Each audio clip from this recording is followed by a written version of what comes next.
और ये गृहस्थ सामग्रियों के गृहस्थ जीवन में आप प्रवेश कर रहे हैं। इस मंडप में जितनी सामग्रियां रखी गई हैं सब गृहस्थ जीवन से संबंधित है, सभी आप लोगों को कुछ न कुछ संदेश देती हैं। सबसे पहले मंडप गाड़ा जाता है। मंडप बांस का ही क्यों गाड़ते हैं? तमाम अम्बू बम्बू तंबू आते हैं, कायों का गाड़ दे सकते हैं।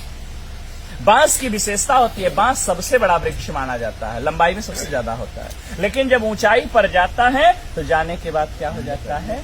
झुक जाता है। यह बांस वर और कन्या को आप लोगों को यह संदेश देता है कि जीवन में आप लोग कितनी ही ऊंचाई पर क्यों न जाइएगा, हमेशा अपने श्रेष्ठों के प्रति विनम्रता का भाव रखिएगा, क्योंकि नमंती फलिनो वृक्षा नमंती गुणिनो जना शुष्क वृक्षाश मूर्खाश न नमंती कदाचन। फलने वाला वृक्ष और गुणी व्यक्ति हमेशा झुके रहते हैं, मूर्ख व्यक्ति और सूखा पेड़ कभी झुकता नहीं। कुछ यहाँ साइंस पढ़ने वाले भी होंगे, हो सकता है 2-4 अक्षर पढ़ लिए हो तो वो सोचेंगे तो पंडित जी का ढकोसला है। साइंस को सिद्ध करता हूं। ये मंडप जो हरे बांस का गाड़ते हैं, हरा बांस जो होता है विद्युत का सुचालक होता है।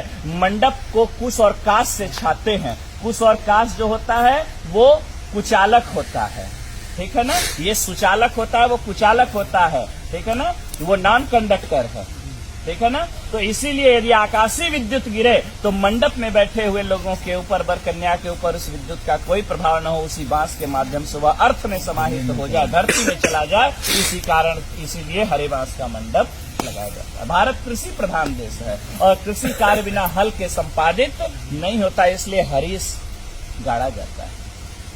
मंडप में ओखली और मूसल पुत्रोत्पत्ति की क्रिया को प्रदर्शित करने के लिए रखा जाता है। सील और लोढ़ा, सील हटा दिया जाता है, लोढ़ा लगाया गया था। अभी आपने लोढ़ा बच्ची के पैर के पास से हटाया। इसका यह भाव है कि हे देवी, ये विपत्ति रूपी पहाड़ है, आपके जीवन में यदि किसी भी प्रकार की कठिनाइयां आती रहेंगी, मैं इसी प्रकार से उसको अपने हाथों से हटाता रहूंगा, मैं आपके मार्ग को प्रशस्त करता रहूंगा, आपको घबराने की आवश्यकता नहीं है। इसके बाद मंडप में रखते हैं चकरी। चकरी कहाँ रखेंगे? चकरी के 2 पार्ट होते हैं, दोनों पार्ट अलग अलग होते हैं, लेकिन ये पार्ट जुड़ते किससे हैं? एक खूंटी से जुड़ते हैं, ठीक है ना। जब तक ये दोनों पार्ट खूंटी से जुड़े रहते हैं तब तक इसमें रहर डालिए, मटर डालिए, चना डालिए, कितना कड़ा पदार्थ डालिए, सबको दलते हुए बाहर कर देता है। लेकिन जिस दिन ये खूंटी टूट जाती है उस दिन दोनों पार्टों का कोई महत्व नहीं रह जाता। यह वर और कन्या भी चकरी के 2 पार्ट के समान है और ये वर और कन्या जो आज पति पत्नी के रूप में परिणत होने जा रहे हैं, पति पत्नी का रिश्ता जो होता है एक विश्वास का रिश्ता होता है। जब तक विश्वास है तब तक पति पत्नी का जीवन बड़ा सुंदर होता है, कितना अभाव रहे, कितना प्रभाव रहे।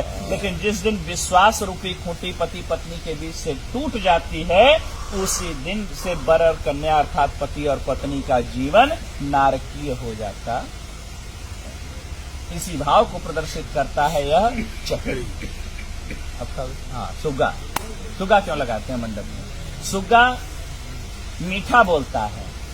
बोले महाराज सुग्गा से भी मीठा तो कोयल बोलती है, कोयल लगा देना चाहिए था। बोले तोते की दूसरी विशेषता है, तोता मिर्चा खाता है लेकिन फिर भी मीठा बोलता है। यह संदेश आप लोगों को तोता देता है कि जीवन में आप लोगों को कोई कितना ही कटु अनुभव क्यों न कराए, कोई कितना ही कड़वा आप लोगों को क्यों न बोले, आप हमेशा प्रेम से